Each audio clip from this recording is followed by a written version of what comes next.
السلام عليكم ورحمة الله وبركاته، اخواتي وحبايبي، اهلا بيكم. كل سنة وانتم طيبين بمناسبة عيد الاضحى المبارك. اعاد الله علينا وعلى الامة الاسلامية باليمن والخير والبركات دايما. النهاردة هعمل معاكم ان شاء الله لحمة العيد. انا هعمل ان شاء الله صينية لحمة بالبصل بالتوابل، وجنبها شوربة او لحمة مسلوقة ورز، وان شاء الله تعجبكم. هنا انا بقطع اللحمة قطع صغيرة رقيقة علشان تستوي بسرعة في الصينية وما تاخدش وقت. واللحمة دي لحمة عجل بقري وصغير، هتبقى ان شاء الله طرية وتستوي بسرعة. هقطعها قطع كده تتناسب مع التتبيلة والبصل والحاجات اللي هتحط عليها وتستوي معاها. هي فيها نسبة دسامة شوية، ان الدسامة اللي فيها دي بتدي طراوة لحتة اللحمة وبتخليها مسكرة وجميلة.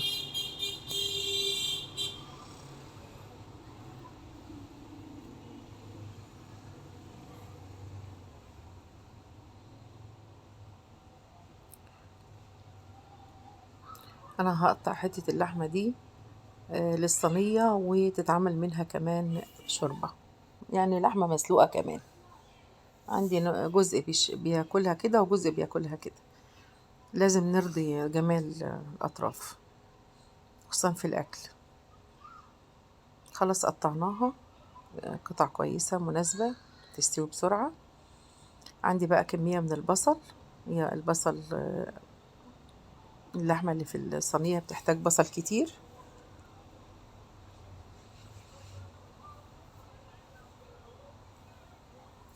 وعندي فلفل رومي وفلفل حامي وتوم. هنضف البصل والثوم والفلفل الحامي وارجع لكم. خلاص خلصته نضفته زي ما انتم شايفين كده الثوم. وعندي كمان جزرايه، الجزر ده بيخلي اللحمه مسكره وبيمنع الزفاره ان كان للفراخ او اللحوم. انا جبت الكبه وقطعت فيها كل حاجه، البصل والجزر والفلفل الحامي والفلفل الرومي والثوم، وهضربه كله مع بعضيه.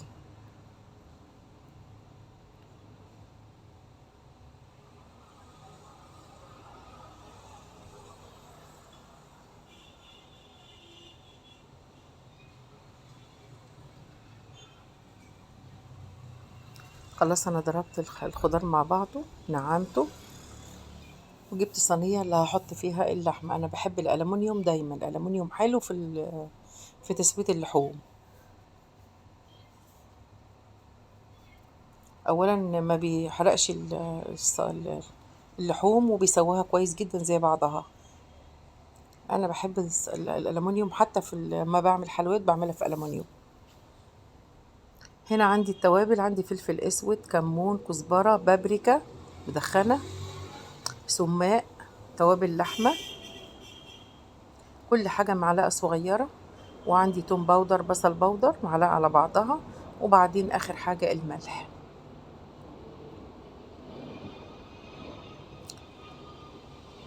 أحط بقى الخضار اللي أنا ضربته، البصل والثوم والفلفل الحامي والفلفل الرومي والجزرة، وادعكهم قوي في اللحمة بحيث ان اللحمة تتشرب البصل وجميع الخضار. التتبيلة دي بتخليه طعم جدا. عندي هنا شرش اللبن، ومعاه معلقتين لبن رايب او زبادي. هدعك بيه اللحمة. ده بقى يخلي اللحمة جوسي وطرية جدا ولذيذة كمان، بديلها طعم زي السمنة البلدي. تحفة بجد، بتبقى حلوة قوي، جربوها. حطيت فصين حبهان عشان برضو يديلها طعم وريحة ويمنع الزفارة.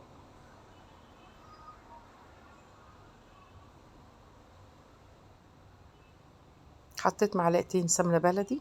السمنة البلدي بتطعم أي أكل. أفركه كده في اللحمة وأوزعها على الصينية. الوقت أغطيها بالفويل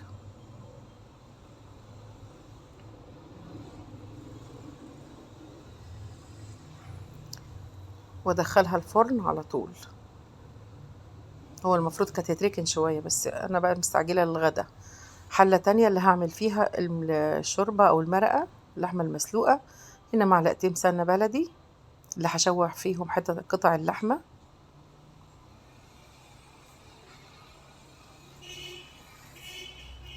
أنزل اللحمة بقى على السمنة البلدي بعد ما سخنت.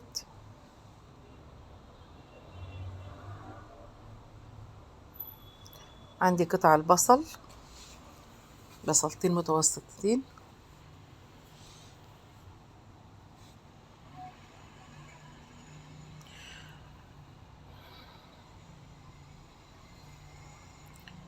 نشوحهم شوية وبعدين ياخدوا لون كده.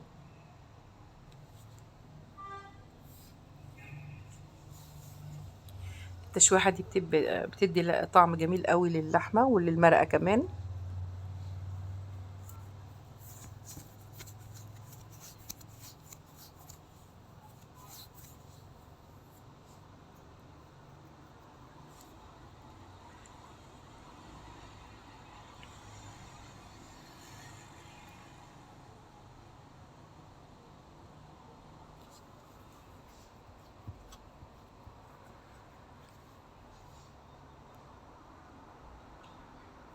حط التوابل بقى، شوية كزبرة على كمون على فلفل اسود،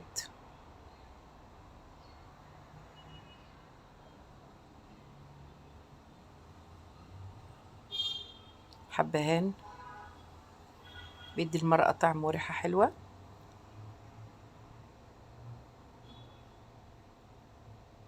نقلب كويس قوي عشان ما تلزقش وتحرقش ما تحرقش.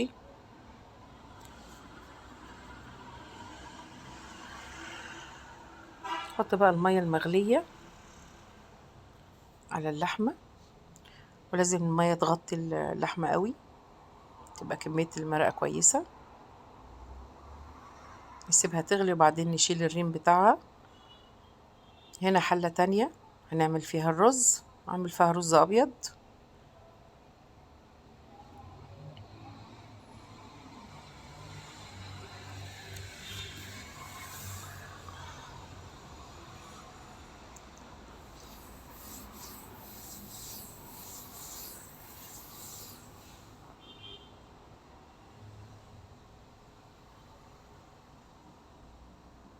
نسيح السمنة البلدي كويس.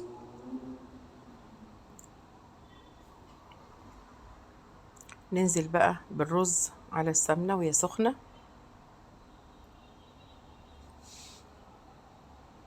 نقلب كويس. نزود المية، نغطي الرز كده المقاس المناسب للرز. نحط بقى الملح ونقلب.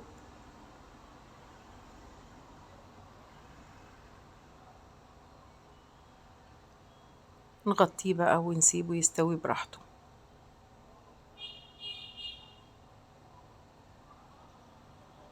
المرقة هي ابتدت خلاص، حطيت فيها جزرة وطماطم. طبعا انا كنت حاطة البصل في الاول.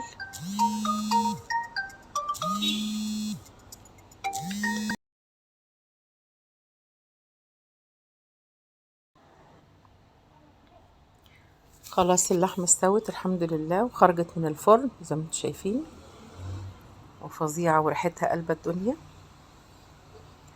مع الرز الأبيض، وجوسي وطرية وجميلة.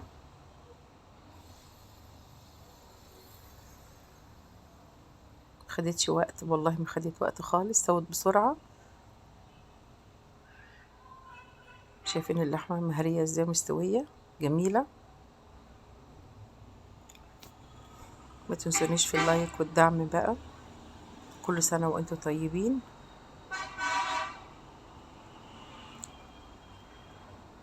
نشوف بقى المرقة استوت كمان، واللحمة كمان استوت.